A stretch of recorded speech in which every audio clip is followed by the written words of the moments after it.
So we've looked at some scatter plots and the overall trend of our data. We've learned how to calculate a correlation coefficient and some of the requirements for it.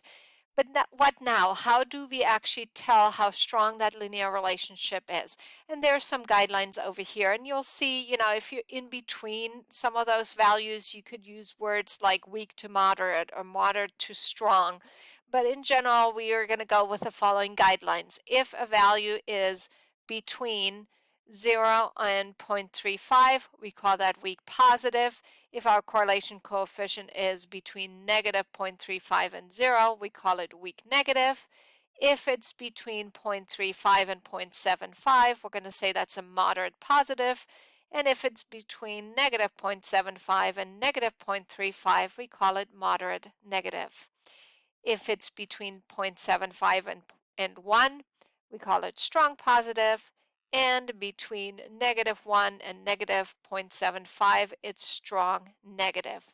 And over here, so we have that scale from -1 to 1, and you can see how, values close to -1 are strong negative, values kind of in the middle are moderate negative. Right in the middle between -1 and 1, we have a weak linear relationship, and then going towards the positive side, we have, again, in the middle about moderate positive, and then close to 1, we have a strong positive linear correlation. And just to give you an idea of, what a scatter plot would look like, if we have a -1 correlation coefficient, then those points are all on a perfect straight line with a negative slope. You can see over here an image of something that has a -0.7 as the linear correlation coefficient. So still the values are fairly close to the line, but definitely more scatter. When you move on to -0.4, you can see a lot more scatter. And by the time you get to a correlation coefficient of 0, the points are all over the place. It would be really hard to figure out the line of best fit through that data, which is why we just use a line with a 0 slope. Now moving on to the positive linear correlation, again, you can see now our trend is reversed.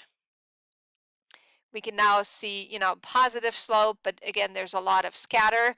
As we get to a stronger linear correlation, our dots are much closer to the line, and then when we get to a perfect linear correlation, our dots are perfectly on a line with a positive slope.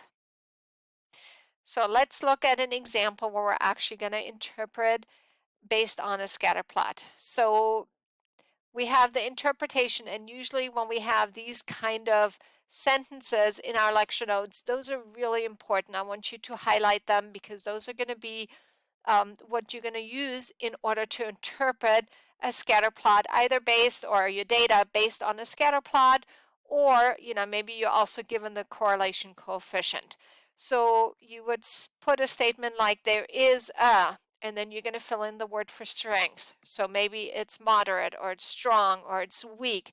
Then you're filling in the direction, so positive or negative. Linear, always important because you want to mention whether it's linear or nonlinear, and a relationship between the x and the y variable, and then you're simply going to fill in what your x and your y variable is. So again, for strength, we had either weak, or we had moderate or strong. For direction, we had positive or negative. Make sure you mention the form over here, and then we're going to fill in our x and y variables. So these are 4 very important points. We want to give the strength, we want to give the direction, we want to state the form, and then put in the context. And then if there's unusual features, you want to mention those as well,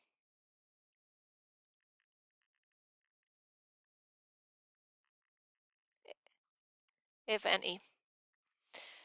So when we're looking at the next scatter plot over here, this is looking at the air temperatures for 30 New Zealand location, and it's comparing the latitude with the temperature. So the question is, how does latitude affect temperature, since latitude is our x value and temperature is our y value?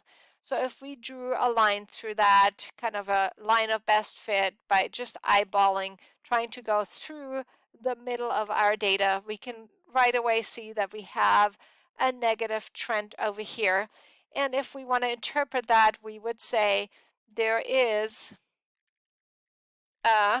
okay, so now we're comparing the dots, and it looks like it's pretty strong. Maybe we want to say moderate to strong. You know, if we're not sure, it's okay to use words in between. So moderate to strong,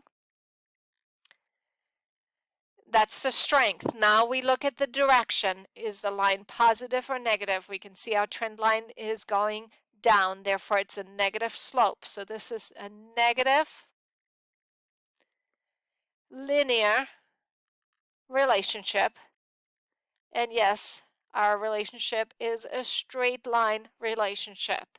So direction, strength, and linear. Between, well, what are our variables? We have latitude and temperature, and we don't actually have to state the units over here because our correlation coefficient does not have a unit with it. So we can just state between latitude and temperature.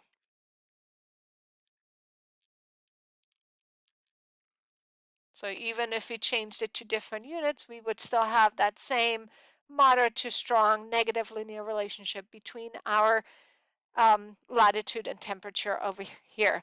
And one thing we can add with no unusual values.